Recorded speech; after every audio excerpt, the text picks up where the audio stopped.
So the CH-53K is the state-of-the-art heavy lift helicopter for the entire Department of Defense. It has 20% more lift than our previous predecessor, the CH-53 Echo. The Mojave sun hammers the tarmac, distorting the air around a machine that defies logic. It sits motionless, a metallic leviathan that seems almost biological, a predator waiting to wake. 7 massive composite blades droop toward the ground, stretching outward like the wings of a prehistoric bird. This is the CH-53K King Stallion. It is the largest, heaviest, and most powerful helicopter ever built by the United States military.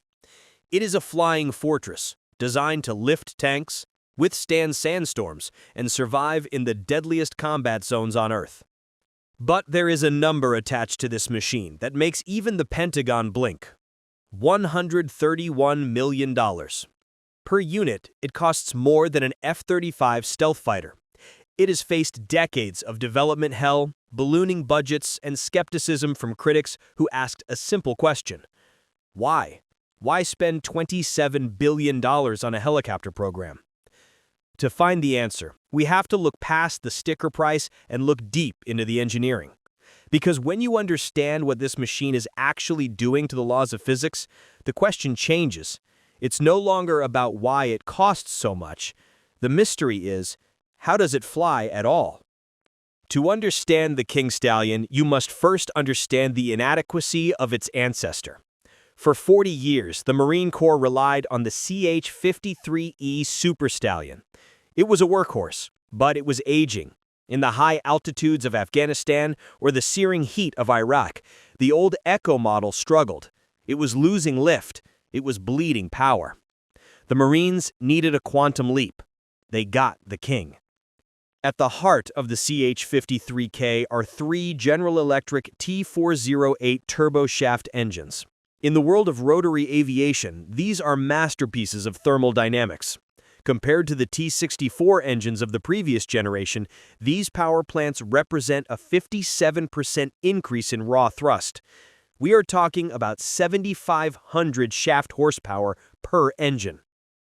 Collectively, they generate nearly 22,500 horsepower. To put that in perspective, that is enough energy to power a small town, channeled entirely into spinning a single rotor hub. This brings us to the first engineering miracle, the split-torque gearbox.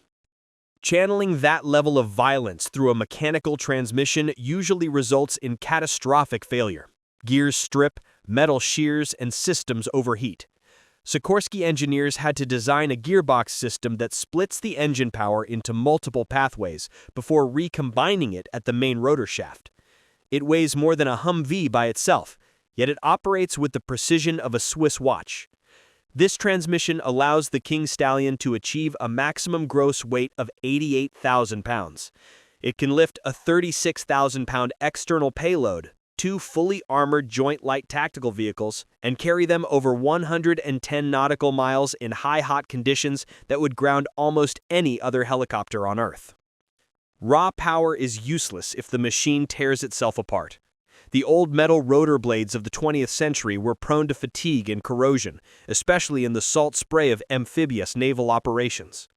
The King Stallion solves this with advanced material science. Its 7 blades are 4th-generation composites with anhedral tips designed to slice through the air with surgical precision. They are wider, stronger, and essentially immune to corrosion. But the real revolution is hidden in the hub. Traditional helicopters use metal hinges and bearings to allow the blades to flap and feather. These are high-maintenance failure points. The CH-53K utilizes an elastomeric rotor hub. By using layers of rubber and metal laminate, the hub eliminates mechanical hinges entirely. It flexes rather than rotates. This slashes maintenance time and drastically reduces vibration, meaning the airframe suffers less stress over its lifespan. This is how a machine this size cruises comfortably at 170 knots. It doesn't fight the air, it dominates it. With 22,500 horsepower on tap, you might expect the King Stallion to handle like a runaway freight train. In reality, pilots describe it as flying a feather. Captain Reynolds, a test pilot for the program, noted that despite the aircraft's mass, the controls require the lightest touch. This is made possible by a full-authority fly-by-wire system. Gone are the heavy hydraulic linkages and mechanical pulleys of the Cold War. In the King Stallion, the pilot's inputs are converted into digital signals. The flight computer analyzes these inputs thousands of times per second, adjusting the rotor pitch and engine output to maintain perfect stability. If a pilot gets into a brownout, a blinding dust cloud kicked up during a desert landing, the computer can essentially land the aircraft itself. It holds position with GPS-guided ferocity. But the computer does more than fly. It predicts the future. The King Stallion is wired with an Integrated Vehicle Health Monitoring System, or IVHMS. Think of this as a digital nervous system. Sensors track every vibration, every temperature fluctuation, and every pressure spike. It processes terabytes of data to detect microscopic cracks or component fatigue before they become failures. In the past, a mechanic waited for a part to break. Now the helicopter tells the ground crew, "My number 2 hydraulic pump will fail in 10 hours. Replace it." This predictive maintenance is a major driver of the cost, but it is the only way to ensure reliability in the chaos of war. We must address the controversy. The program acquisition cost hovers around $27.7 billion. Each unit flies away at roughly $131 million. Critics argue this is unsustainable.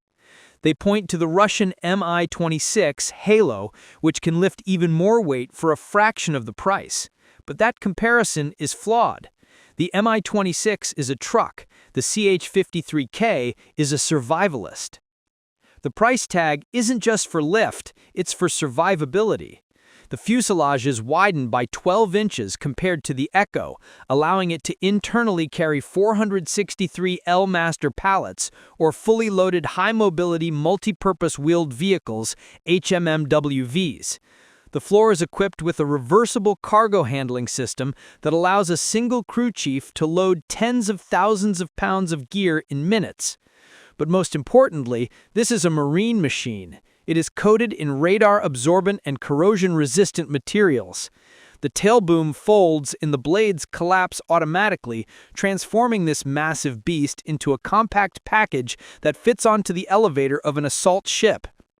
It features energy-absorbing landing gear and crash-worthy seats that ensure the crew walks away even if the machine falls out of the sky. It has 3-layer redundancy on all electronics. It is armored against small arms fire. Major Daniels, a veteran of the program, put it bluntly. Some people balk at the price, but when you're lifting a tank from a ship to the shore, taking fire in the middle of a salt spray storm, you realize you get what you pay for.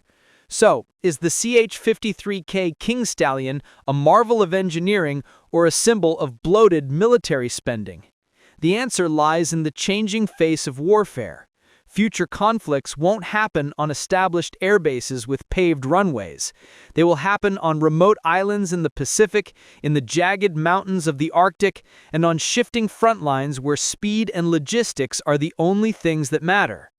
The U.S. Marine Corps needed a machine that could move an army, autonomously predict its own maintenance, fly by wire with the agility of a drone, and survive environments that would corrode lesser aircraft into scrap metal.